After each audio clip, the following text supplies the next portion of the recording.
Parte 2, falando agora da era da linguística estrutural, saindo do foco daquela linguística psicologizada de Steinthal e entrando agora na visão de Saussure, de escolas europeias e escolas estadunidenses. A gente está falando da escola de Praga, da escola de Genebra, de Copenhague, e da escola de um estadunidense que chama Bloomfield.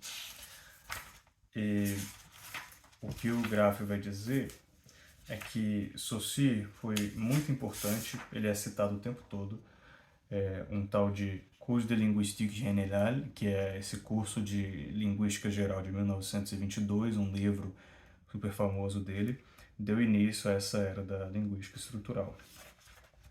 Então, por que ele foi tão importante? Os contrastes que o Saussure trouxe, embora ele não tenha falado muito de sintaxe propriamente dito, ele trouxe contrastes importantes, categorias importantes de se pensar da linguística. Ele, por exemplo, elaborou essa diferença entre sincronia e diacronia. Deixa eu ver algumas outras divisões que ele fez aqui. Langue e parole, o significante e significado, ou paradigmática versus sintagmática. Então são algumas dicotomias importantes.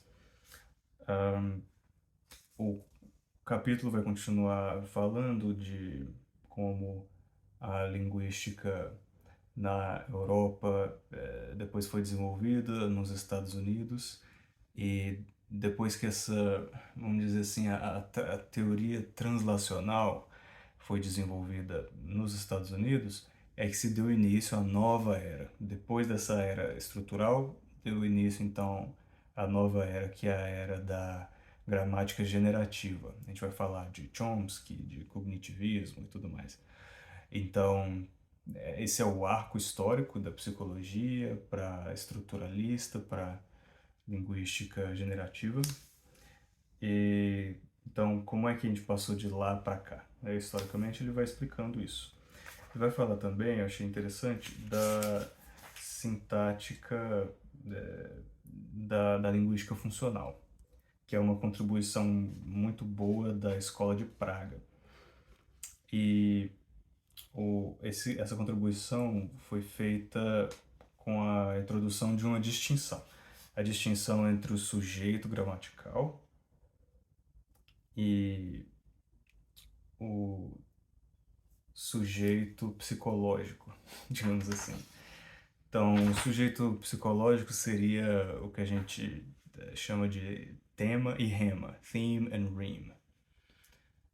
Enquanto o sujeito gramatical é o predicado e a enunciação. Desculpa, enunciação depois virou rema. Mas é sujeito, predicado, gramatical e tema e rema na área da psicologia, na área psicológica. Então esses dois níveis aí. E aí o Bloomfield e o Sapir, eles continuaram desenvolvendo conceitos sintáticos. A gente começa a falar então de Tenier. Lucien Tenier, escreveu um livro em 1940, por aí, e foi lançado em 66. E ele foi só lançado depois que ele morreu. E o nome do livro é Éléments de syntaxe structurale. E ele é bem diferente apesar de ser parte do Círculo Linguístico de Praga, ele é bem diferente desse pessoal que fala desse pessoal estruturalista.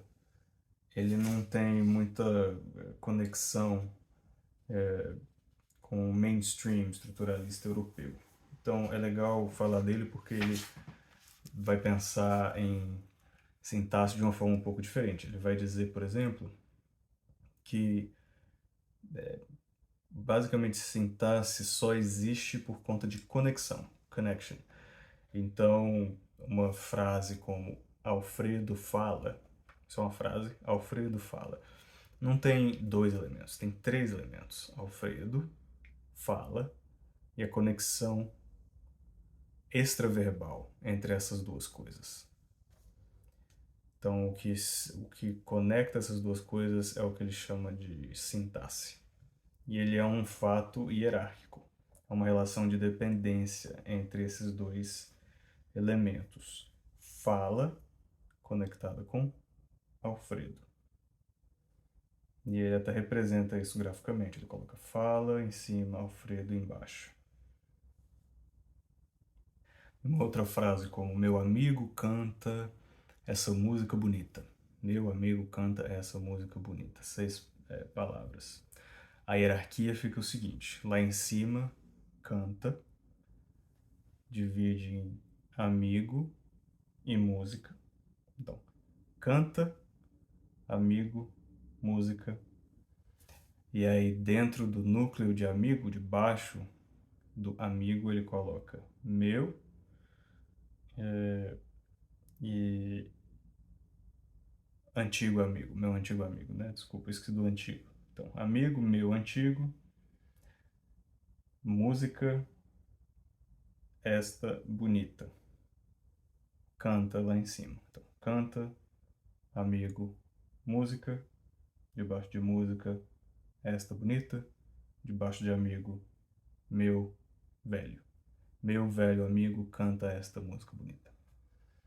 Então essa é a lógica de hierarquia dele. Isso é até representado aqui nesse diagrama. Tem grande influência na gramática chomskiana. Está dizendo aqui que os diagramas da gramática generativa foram bem influenciados por essa forma do Ternier de pensar. E por último, o Ternier ele diferencia estrutura de sentido. O sentido de uma frase é uma coisa, a estrutura é outra.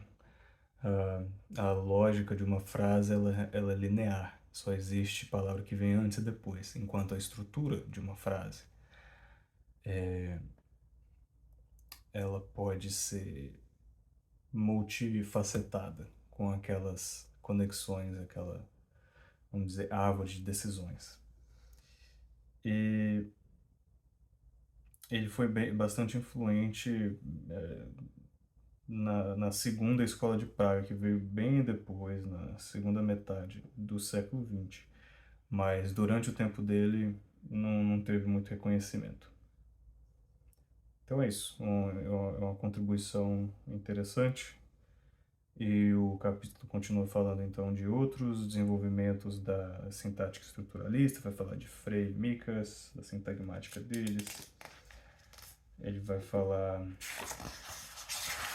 de a escola de Praga depois da guerra, os níveis sintáticos, dinamismo comunicativo.